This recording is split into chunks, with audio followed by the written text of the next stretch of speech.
Hey, hello everyone. Good morning or good afternoon. I'm your host, Mark O'Brien, Director at CM First. Thanks very much to CA, a Broadcom company, for co-hosting today's webinar, which is going to feature some really cool CA TUI product updates. This community cast is going to cover several topics. I wanted to begin with just a quick recap on the conference recap, and then we'll get into TUI latest technical features, and then analyzing enterprise apps which have been developed by Plex and TUI users. Also wanted to let our audience know, the community, that Broadcom has done a major conversion of multiple systems in the last 30 days. So if you contacted Broadcom and you feel like you're not getting answers quickly, then if you can contact me, and since we have been reseller partners for a very long time, I'll work with you to get to the bottom of the issue. I've already worked with a couple of companies who attended the conference who had contacted me about this, and then we're basically getting results and answers instead of crickets. So regarding today's speakers, I want also, as always, please place your questions into the console that's on the dashboard down the bottom there on the right, and we'll use them in today's Q&A session. So first off, we have several poll questions for you today.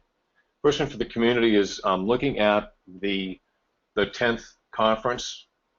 We've got several options there. Did you happen to attend the conference? Did you not? Maybe somebody at your company did, but you didn't. And if so, why not? Why didn't you go? So can we pull up that poll question?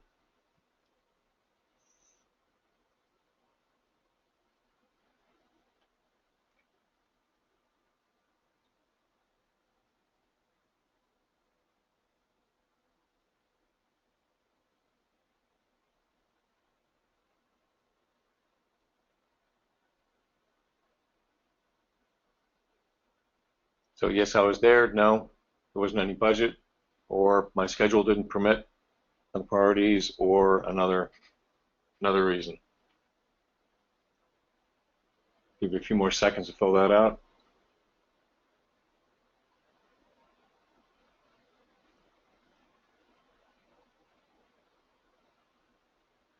Great. Can we see the results?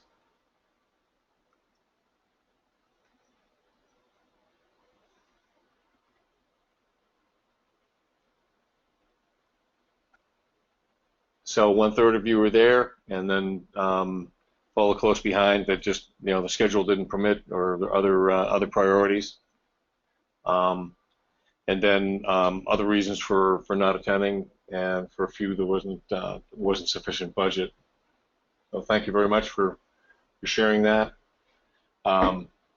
We did have lots of sponsors this time, including IBM. I want to remind everybody, as if you look at your email invitations to the webinar, at the bottom of the email there's a link that is promoting the slides. So the slides from all of the presentations are now located at that link.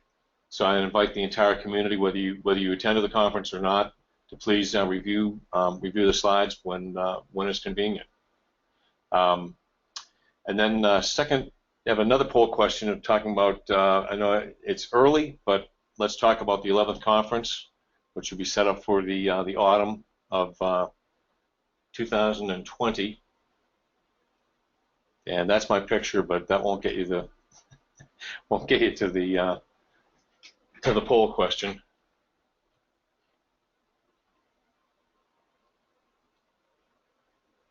So you can pull that up.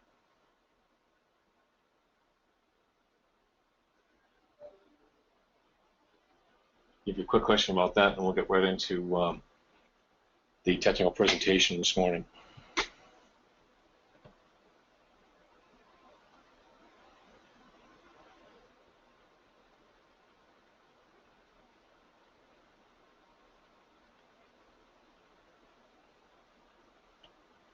Okay, here's the agenda before we go to that conference thing. So I'm going to talk about the community a little bit. We have one more poll question, and then we'll get right into the product technical update for 2E. Raghu Daita at Broadcom is on. And then after that, we'll talk about comprehending Plex and 2E code comprehensions in a new way, innovative way. Roger Hammer and John Rose will be doing that. Then we'll have some Q&A. So again, I invite you to look at your console and add questions as you see them on the conference. So let's see on the next slide.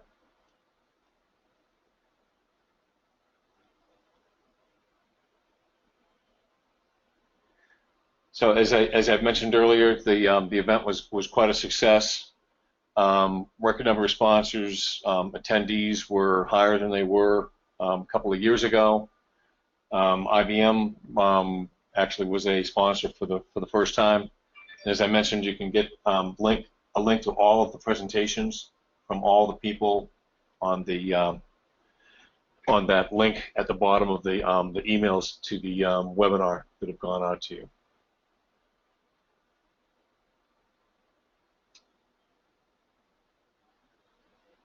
And there's another example of the link there, plex2e.com/conference. Will get you there. And that's access to anybody, whether you attended the conference or not.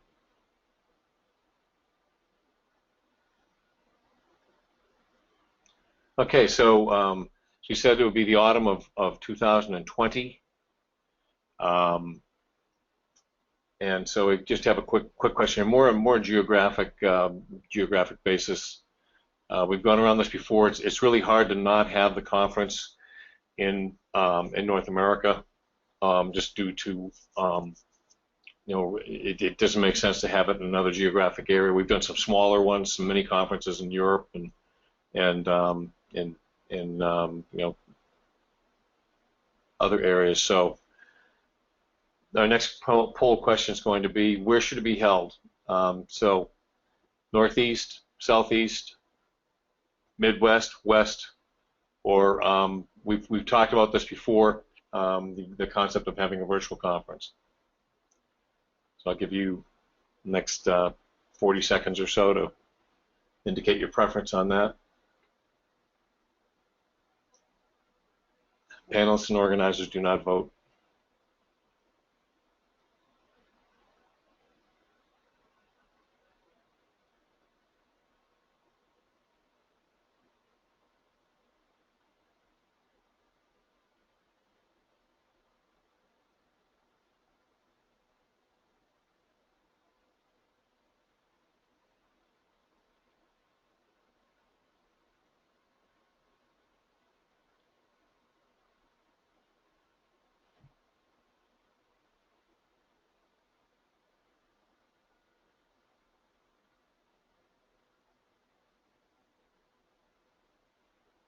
Okay, let's see our results for geographic preference.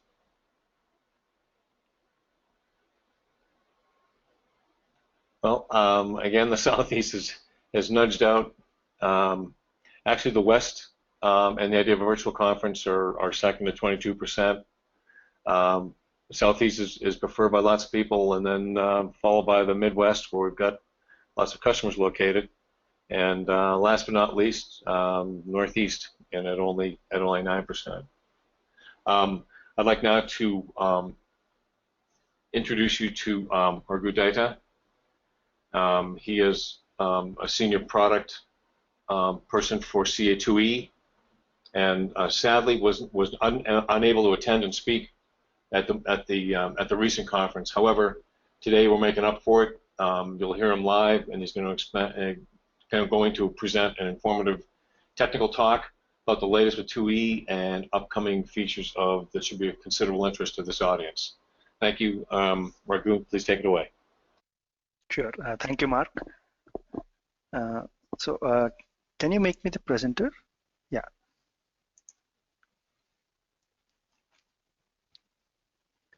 So is my screen visible? Hello? Yes, I see your screen. Yeah. So hello, everybody. Very good morning, good afternoon to one and all. Welcome to this lightning talk, CA2E product update. I am Raghunath Daita. I'm principal engineer with CA Technologies, a Broadcom company. Let's get started. This is just legal slide. I'll keep it there for a couple of seconds. Yeah. So this is the agenda that we'll be covering today. We'll first look at what has been delivered. We'll spend a couple of minutes on the recently released CA2E 8.7 cumulative PTF-A. And then we'll also look at what's coming up in an upcoming refresh pack for CA2E. So there are three features that we have included in it. Include the optimize for end-rows clause in generated SQL, control database access RLA versus SQL based on the individual files generation mode, and CA2E RESTful web services support. So all of these features are still a work in progress at our end. They're not complete. So we are showing you something that's hot off the press. Also, in the true sense of agile, so not all of these features might make it into an upcoming refresh pack, but it's just a disclaimer. Yeah, so let's get started. So what has been delivered? So the most recent deliverable that has come out on the 2E side of the 2E side of things is the CA2E 8.7 cumulative PTF-A. So this was delivered in December 2018. And it contains around 54 test PTFs from across three different releases, 8.5, 8.6, and 8.7. So all of them have been rolled up onto 8.7, and this cumulative PTF-A has been built, including all of them. So if you're looking at the breakup, we have 42 test fixes from 2E, 8 from the 2E toolkit, 3 from 2E web option, and 1 from 2E change management. So that comes to around 54. So an important point to note here is that all the subsequent test PTFs that would be given out by CA support would be based on top of cumulative PTF-A, 8.7 cumulative PTF-A. And also, as has been announced earlier on the forums, currently 8.7 is the only release that is under active support. So the end of support has been announced for all the other versions of the product. So we request the customers to kindly upgrade to the latest release 8.7 and also install the PTF-A at their end as soon as possible. So that is the update on the 8.7 cumulative PTF-A. So now let's take a look at what's coming up in the upcoming refresh pack. So as mentioned earlier, we have three features that we have identified for this refresh pack. So we'll go through each of these features. We'll look at the user story, and we'll also have a look at the implementation details and a brief demo of each of those features. So the first one is include the optimize for end-rows clause in generated SQL to optimize SQL retrieval. So typically in some scenarios, there would be cases where we would be having a large number of qualifying rows for a given data selection. However, only a small subset of these rows are displayed on the screen. So it doesn't make sense for us to wait and retrieve all the records into the buffer first and then do the display onto the screen. So to optimize such applications where we can just retrieve the first few of a large qualifying set of rows, we can typically specify this optimize for end-rows clause on the SQL cursor. So that is the whole premise for this user story, for this particular feature. So let's take a look at the user story that we have in the backlog. As a 2E user implementing an SQL or a DDL database, I'd like the option for a generated edit file to use optimize for end-rows clause to take advantage of SQL processing efficiency, for example, when fetching a small number of rows to populate a screen. So the acceptance criteria for this are, by default, the function should generate or regenerate as they did at 8.7. The limit the changes only to the function type of edit file at this point in time. We should have a mechanism to specify that a specific function should generate optimize for end-rows with n being customizable at design time. Ensure that the optimize keyword does not degrade performance and ensure that functionality remains the same. Basically, backwards compatibility should be intact. So that is the user story that we have. And a brief look at the implementation details that we have used for implementing this feature. So currently, it's only being implemented for edit file only. Based on user feedback, it can be extended to other function types as well later on. So we have created a new data area called YOPTROWRFA, which will be implemented as a model value. In the current implementation, the way it's been done as of now is that if this particular data area has a value of 0, then the optimize for n rows clause is not generated. But if it has a value of n, then the optimize for n rows clause is generated, with the specific value in the optimize for n rows clause being that value of in the content of the data area. So right now it's implemented as a model value, but we have all plans to make this as a function specific option only and not have it mainly as a model value. So because that would ensure much more granular level of control on the function. So that is the implementation detail for this. We'll go through a brief demo of this feature before proceeding forward. So in this, in my data, in my model, I have this data area called YOPTROWRFA. Right now it's set to a value of 0. I now get into my model.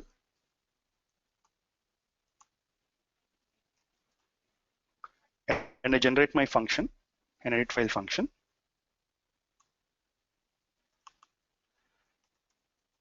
If I look at the cursor for now, there is no clause. The optimize for n rows clause does not get generated at this point in time.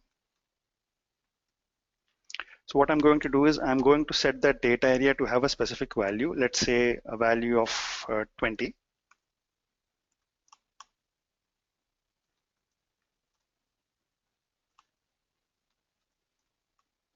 And now I go in and I regenerate my function once again.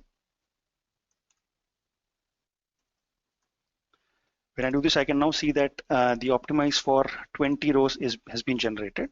This 20 is the value that's being retrieved from the data area.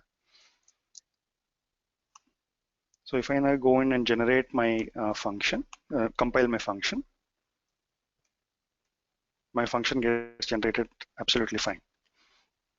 So as I mentioned earlier, at this point in time, YOPTROWRFA is a model level setting, but we have every intention of making it as a function level setting over here. So that would enable much more granular control on whether you want that specific function to have the clause generated or not, and the value of n would still be a model level value, but whether we want to have that particular clause generated in the function or not would be a function specific value. So that is what we are looking at this point in time for this feature, and it's being worked upon as we speak. So that is a brief introduction to this, the first feature, the optimize for n rows clause. Getting back onto the slide deck. So the next feature that we are working on is control database access RLA versus SQL based on the individual files generation mode. So customers have reported performance issues in the past when doing this mass move from DDS to SQL at a single go. So there have been multiple asks from the customer base to help them ease this migration while they're moving from DDS to SQL in an incremental phased manner, but still be able to get the best out of the application. So one of the ways that they have been looking at is to have the ability to generate both RLA access and SQL access in the same function based on the individual files generation mode. But this was not possible earlier. Earlier it was just an all or nothing kind of an approach wherein you could only have RLA access in the entire function or only have SQL access in the entire function. But now as part of this feature, we are trying to change that, and we are trying to have this mixed RLA SQL generation a possibility. So that is a brief on this particular user story.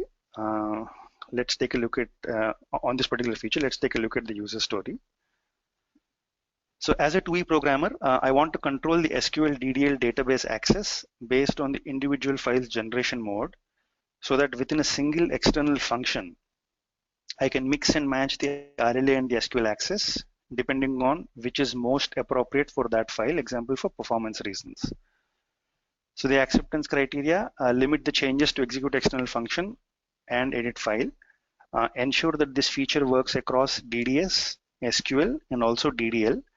When we talk about DDL, there are two flavors of DDL based on the model value YDDL DBA. one being YDDL-DBA set to star RLA, and the other being YDDL-DBA set to star SQL. And we also need to provide a new function option at function level to control the generation mode of the function. This cannot be a model level setting, rather it has to be a function level setting. Ensure that performance is not degraded by using this mode. Ensure that when using regular function generation modes, code gets generated same as earlier, basically backwards compatibility. So that is the user story that we have. And coming to the implementation details, as mentioned earlier, we are having this implemented only for edit file and execute function function types only at this point in time. But again, based on user feedback, these can be extended to other function types as well. We are having a new function level generation option. We're calling it as B, which represents mixed mode. We're not having any model level option at this time for this feature. Also, when generation mode is set to this new value of B, by default, an SQL type source member would be created. So the compilation command that would be used for compiling that source member would be create SQL RPGI for an RPG source member.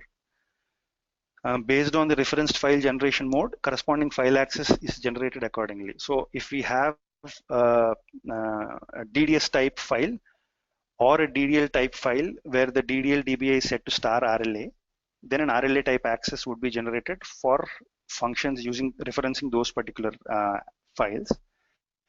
And if you have a file using SQL type file or a DDL type file with the YDDL DBA model value set to star SQL, then for those for functions using those files, it will be an SQL type access. So those are the basic implementation details for this feature. Let's look at a quick demo for this.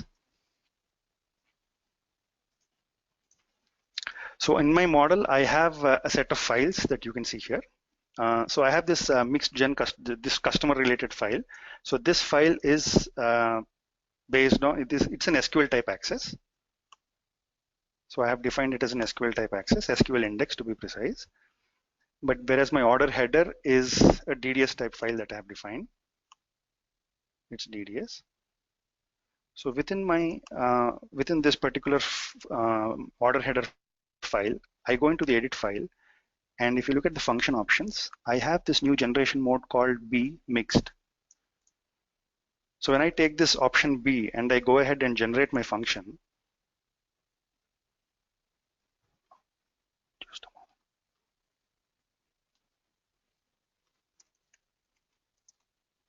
just a moment.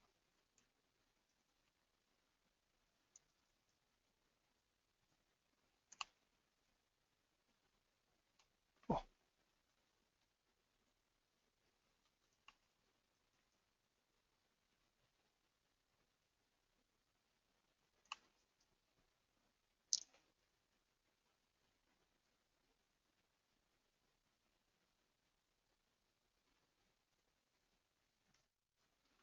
My bad.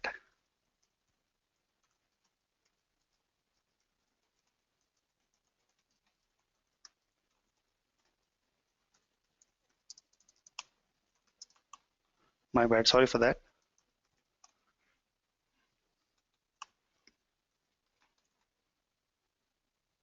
I now go in and generate my function. And if you look at the generated source, by default, it's going to be compiled with the create SQL RPGI command. And if you look at the specific the order header related access paths, they are all defined with all the corresponding logical files are defined over here. And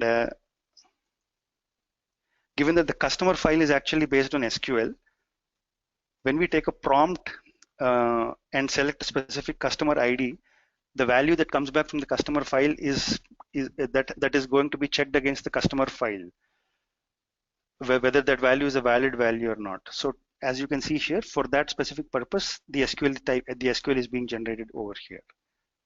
So that here we can see that within the same edit file, we now have a DDS type and an SQL type, both of them SQL type access, both of them generated in the same one. I can go ahead and I'll just compile that just to show that everything works fine. So I can go in and then I can select a new customer here. And when the customer is sent back onto my edit file, it's being validated using the SQL statement that I had shown. So that shows that it works fine. Similarly, I also have another setup wherein I have this file, R8.8 DDL file, which is defined as DDL, and the R8.8 DDS file where all the access paths are defined with SQL DDS type access, and R8.8 SQL file where all the files are defined with SQL type access. So I have defined another function over here wherein I'm calling the DBF functions from each of these files. I'm calling the delete, create, and change from the DDL, the retrieve as well from the DDL related files. Similarly, I'm calling the same for the DDS related files that you can see here. And then I'm calling the same ones for the SQL related files. So for this edit file, when I take a look at the function option, I have this option B enabled for this edit file execute external function as well. And if I go in and generate my execute external function, again, this is going to be compiled with this create SQL RPGI command. And for my DDL,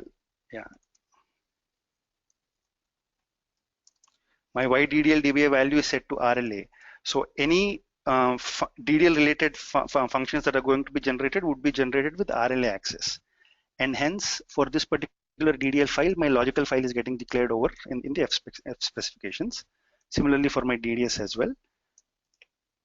And if you look at the generated subroutines, we'll just take a brief look at, say, the delete subroutines for all the cases, just in the interest of time. So this is the delete subroutine for my DDL related file. As you can see, we have the chain, which is the record level access that is being created. And if I look at the delete for my DDS, it's going to be record level access for DDS as well. And if I look at the delete for the SQL, it would be SQL type access. So here we can see that within the same function, we have both RLA as well as SQL type.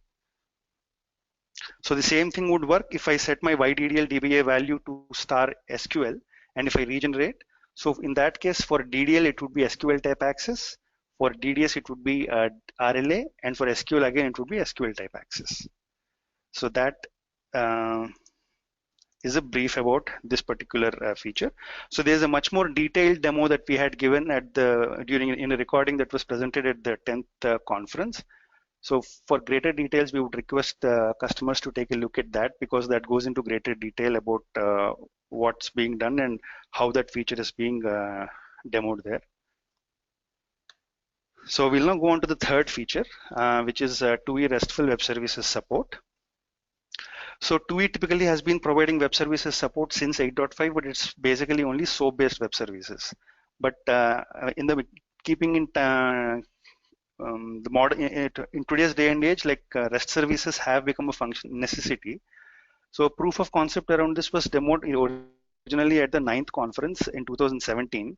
So now what we have done is we have taken that POC forward, and we have implemented model-based support for being able to deploy logic as a RESTful web service straight out of your 2E model. So the user story that we have for this particular feature is as follows. As a 2E programmer, I want to be able to deploy the business logic contained within a service program as a RESTful web service, so that I can integrate my business logic with newer modes of consumption and form factors.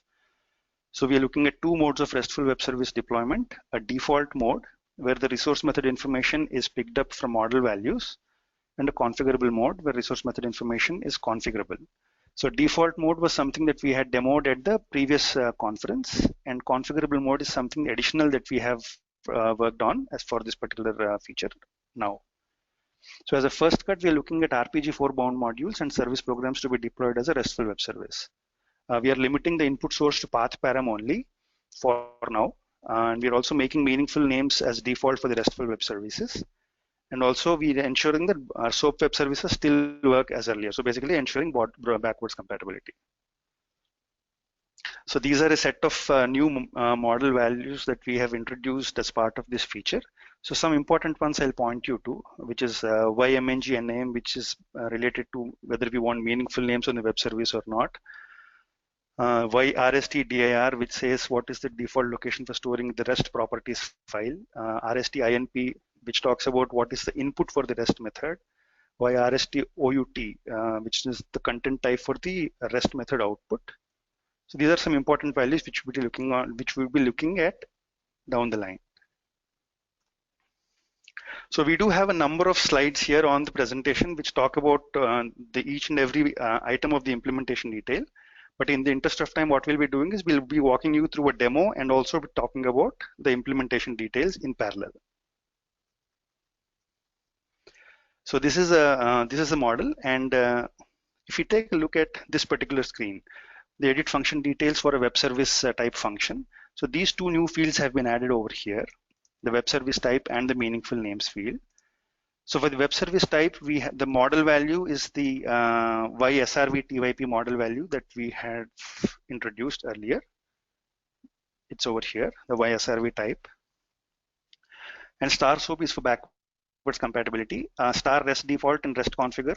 This is we'll be talking about these down the line. When it comes to this field, we have meaningful names. The model value is the default, and we have a value of yes and no.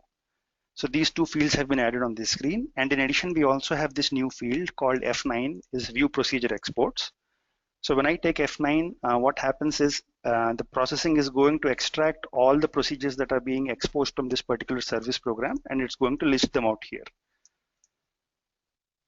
So before we proceed forward, I just wanted to show you one important point. There's something about resource, that's something that we need to know called the resource method information. So what does the resource method information basically stand for? It stands for what is the name for a particular particular operation on my REST service. How should I be able to access that particular operation? What is going to be the HTTP verb that's going to be associated with the particular operation on my REST service? So each unique operation on a REST service is equivalent to a procedure on my service program. So that is the one-to-one mapping that we'll be having.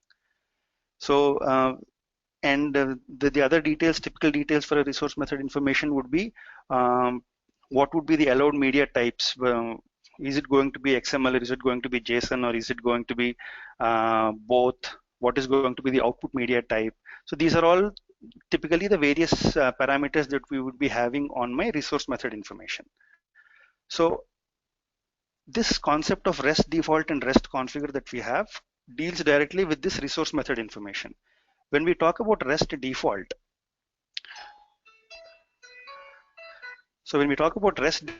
what happens is each of these procedures, this is going to be an operation on my REST web service. So for example, if I'm taking this particular procedure, if I'm using this REST default web service type, then in that case, the name of my operation would be student. The associated HTTP verb would be get.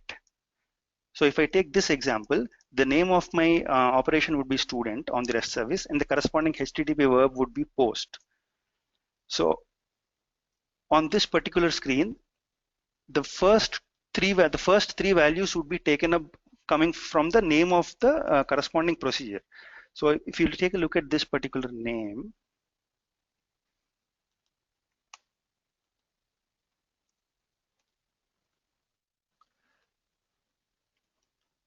so get student is the name of my module, which is going to be bound to my service program. So in effectively, that is going to be the procedure that I would be deploying as part of my REST service.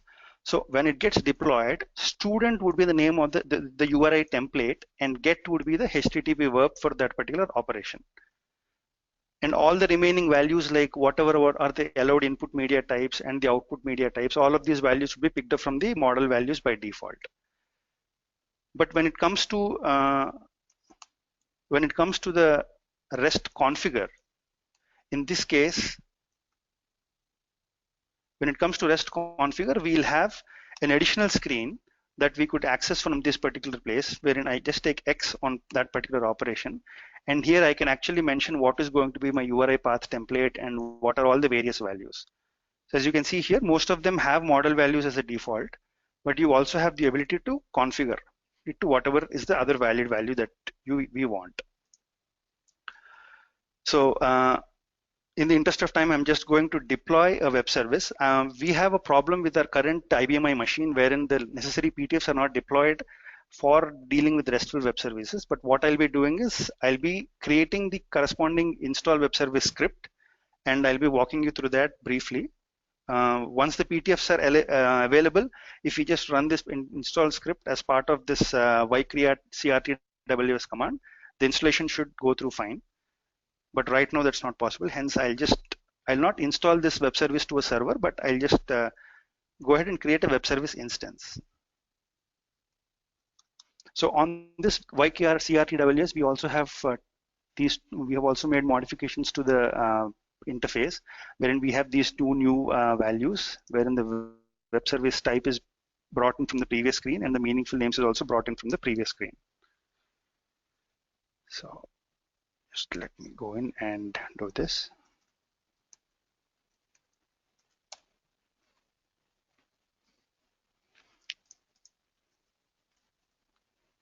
So if I take a look at this install web service script,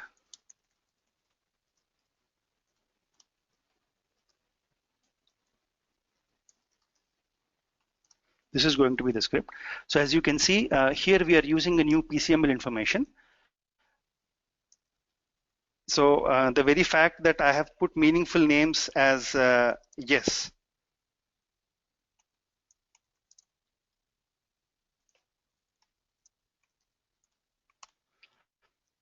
So that is going to give me meaningful names on my PCML. So these are the names that we would be seeing on the REST service, and not the typically meaningless names like P0001 or WAABCD kind of names. We would be seeing meaningful names on my interface, REST service interface. And also there is this new thing called the properties file, wherein just let's take a quick look at the properties file as well.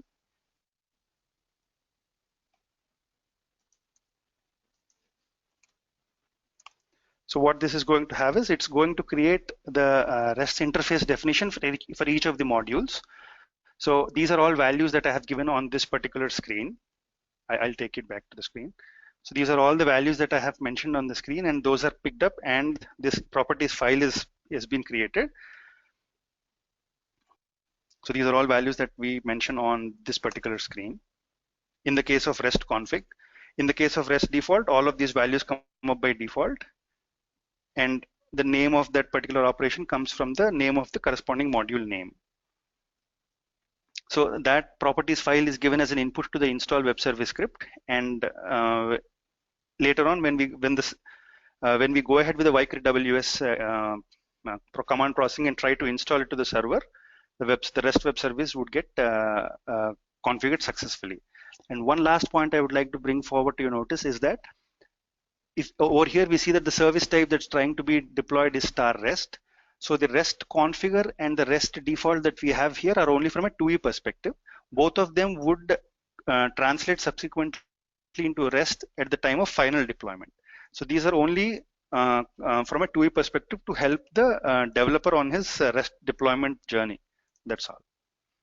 They finally, all of them is going to, both of these would be translating into the REST kind of a web service only on the install web service script. So that is a brief that we wanted to show on this particular feature. So we do have a lot of other screens that we have about the implementation details. So we would request you to go through the presentation and get back to us with, in case of any questions or comments. So with that, we come to the end of the presentation from my side. Thank you all. Great job, Raghu. Thank you. Thank you, Mark. You're very welcome. I want to remind everybody that there should be some questions generated from the detailed feature review that Diana just went through. So don't be shy about adding some questions. I have some people have been texting me some stuff too. So our next poll question is going to be from what you've seen and what's kind of in the back of your mind here. What do you think is the most interesting area for CA2E features for the next 12 to 24 months? So I'm thinking specifically web services, SQL access, ease of use and productivity features, web apps or other.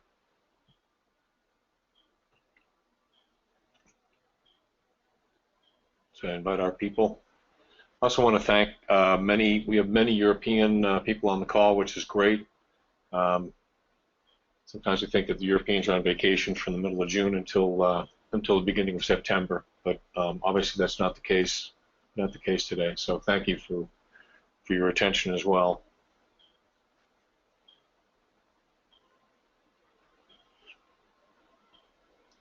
Some people are surprised that we're still interested in adding features to 2E, but that's what the that's what the customers in the marketplace are demanding. So thank you, Raghu, for you and your team. Still cranking out stuff as well too. Yeah, thank you, Mark.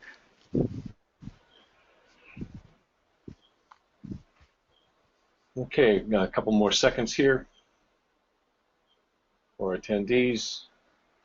And could we see the third poll question results? So web services overwhelmingly of interest to the 2E community. Interesting. So SQL access and web applications really quite a bit further behind. And then just a little bit of ease of use. So evidently people think that it's already pretty easy to use. But obviously web services there. We'll have probably some more to say that in the Q&A section as well too. So thank you, audience.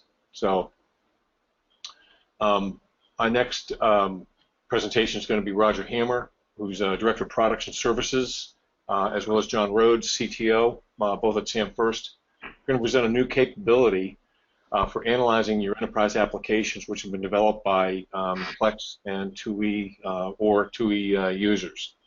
So I'd like to introduce Roger to the community. And thank you, Roger. It's your floor now. All right.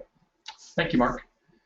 All right, I want to introduce to those of you who maybe weren't at the conference, or also maybe you were at the conference and just didn't get a chance to be involved in the session for CM Evolve IT for Plex and 2E. So I want to introduce CM Evolve IT for Plex and 2E, and we are really working to expand this capability quickly, and so we're interested in your input. This capability is an analysis, and I would say if you're looking at preparations for any kind of modernization, you're going to get good functionality here also to understand your applications. So, you know, as it says there, really demystifying, really giving you documentation, better understanding. You'll see call tree information graphically, which is something most people have not been used to seeing. Obviously, it is a scale-capable product, so it's going to handle your models well. And as it said there, it's going to give you quality information. We've also got some information in there even about planning and estimating. So we've got something called estimation points you'll see. And so the way Evolve IT is kind of built is around the idea of metadata, of course, extracting certain information from the models and from the source code, and building information from those data, and then providing analysis and discovery tools and kind of creating this ecosystem of information, enabling users to understand their applications better and better. So I'm going to introduce now John Rhodes, who's going to provide demonstration. John's been involved, obviously, with this community and Plex and 2E for many years. And so, John, take it away. Yeah, thanks, Roger. Yeah, I'm pretty excited about this capability. This product's been around for a few years now, but we focused the product on the mainframe in the past and mainframe COBOL applications, and we're just now adapting it to the CA2E and CA Plex community. And I think pretty exciting to use this proven product on these large applications we have in 2E and Plex. So I'm going to focus on that part of the product.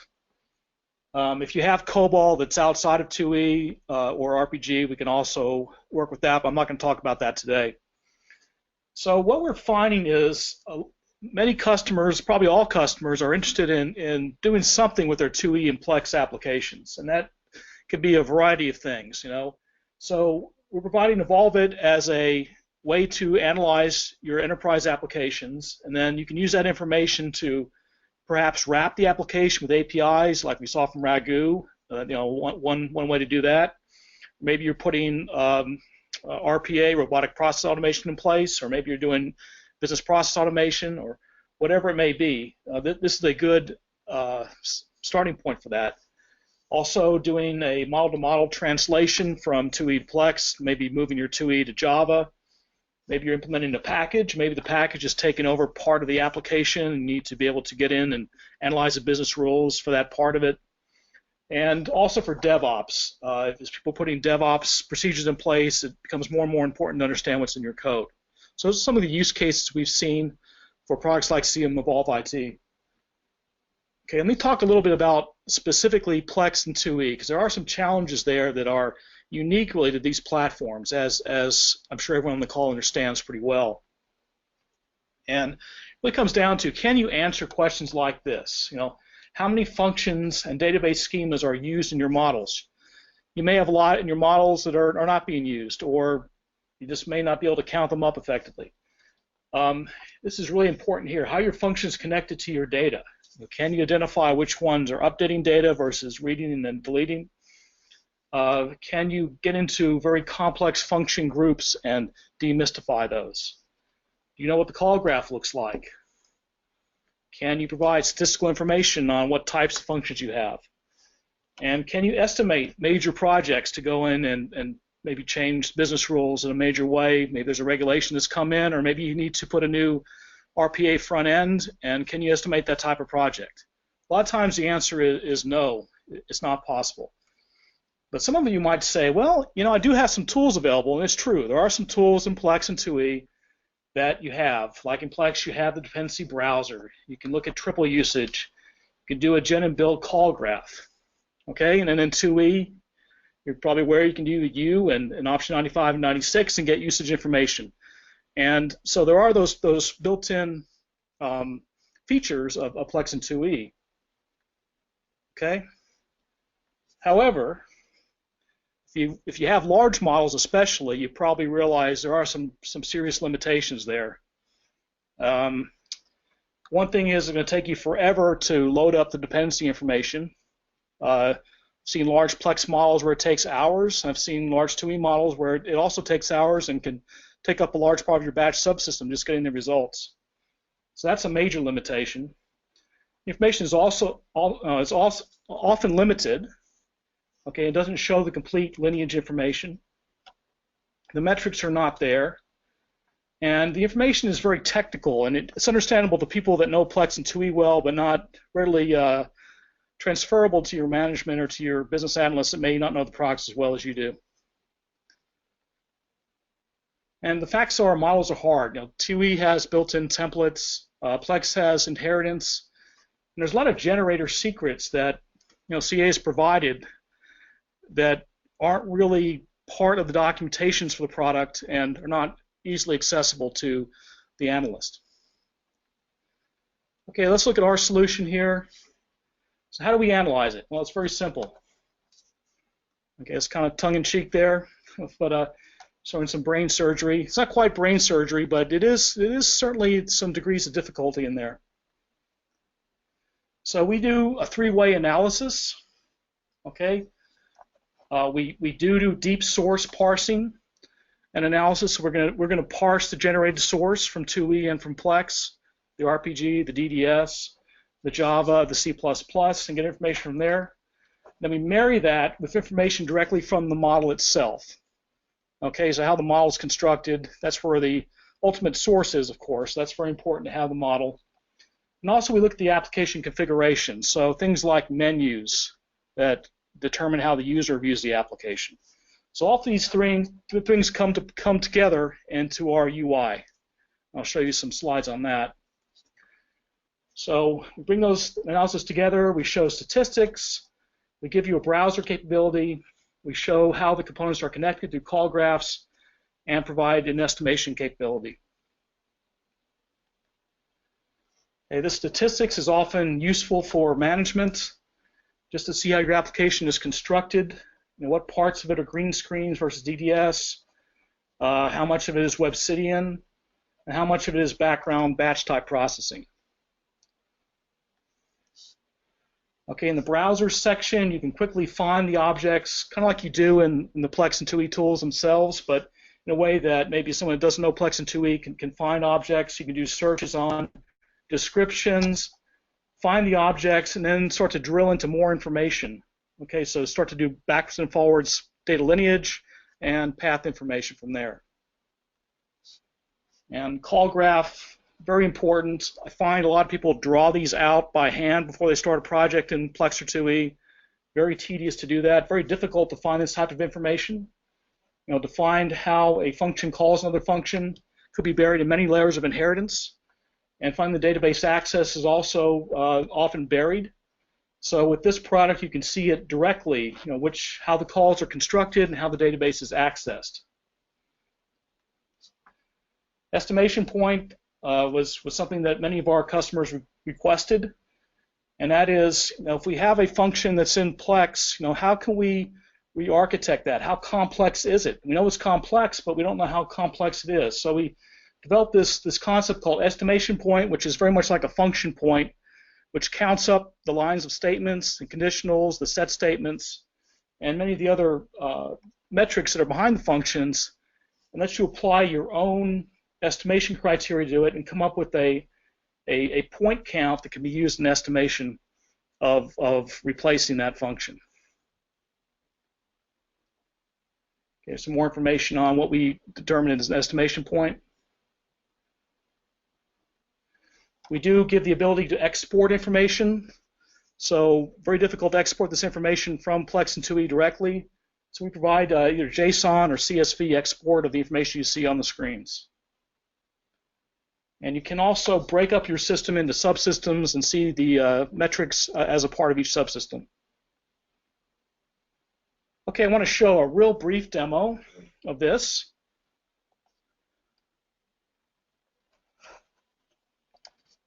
Switch over to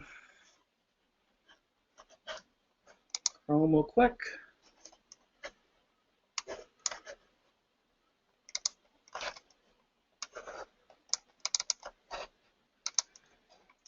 Okay, the product is web-based. See, this version I'm showing you today is hosted on the Azure cloud, but it can also be hosted on-prem or on your own private cloud. So the first thing you see when you look at the product is you see the dashboard, and the dashboard has information about how your application is constructed, overall statistics that are often very interesting for management. In this case, we have a simple demo application I'm showing you. And we can see that a lot of it is background batch type tasks, and then a certain percentage is GUI. And we can see breakup of how that's broken apart by function count, by action diagram line count, and by locally entered lines. Okay, so in this case, it's mostly a background application. You can also look at the languages. In this case, this application is a Java-based application, so it's very strongly Java-oriented. A little bit of C++ mixed into it. More typical applications, you'll see a lot of RPG, you'll see a lot of C++, and another language is making up your enterprise application. Okay. Now I can see some information at the overall level. Okay, so here I can see as part of this application, I have a lot of action diagram line counts, and also have source line generated counts with comments. So this is a pretty small application, but still, even a small application, we're talking about 500,000 lines of generated code. Okay, what we've seen in TUI and Plex is that can be 50 million, 75. We've even seen 100 million lines of generated code in here. So these applications are very complex in general and very hard to comprehend without tools like this. Okay, so I can go in, I can see my application different ways. I can look at it from a menu perspective. Okay, in this case, I'm looking at as a user sees it. When they go into the accounting menu, and they'll see different options. Okay, I can also see it as a function or as a database schema view. So 3 different ways to slice your application, if I want to look at all the tables that maybe have person in the description, you can see, well, we got a few here. We got person address. I can start to do data lineage from a data perspective here by selecting one of these. And I can see, okay, if I'm interested in how the database is accessed from a person address, I can see, well, I got a lot of different functions that are accessing that. Okay, some are reading, okay, with the green. Some are inserting with the green, sorry. Some are updating with the purple. Reading and then deleting here, the red. So I can see these particular functions are deleting person address. So very useful information when you're trying to do any kind of major application change or modernization. Okay. Do the same thing at the function level. You want to look at all the functions that deal with person. You can see that. Here's my person address map, for example. Now I can go in and see some details here. In this case, there's really no details. Let me go to a different one here. Work with person. That should show me some information. Okay, I can see that I got some functions here that are related. I got some databases that are related to this work with here. And I can see information about the work with up here. In this case, it's in Java. That could be RPG or C++. And I can also do forward and backward path analysis now. So I can see, for example, this is looking at forward. I can also go and look backward and see where this is accessed from. So I can see that product table is accessed in different ways as well. And then start to look at detailed call graphs in different ways. So I can look at just the immediate neighbors of the call graph, kind of a middle level, which has some information, and then also the full-on call graph, which might be quite complex. Let's just take a look at it. In this case, it's not. So I can see what's going on there. I can print it. I can filter it in different ways. And I can also export the information to CSV or JSON. So this is a really good tool to start your analysis with. So that's what I want to show in the demo. So let me stop it there. I know that was kind of short, but we're kind of running out of time. So I want to go back to the presentation.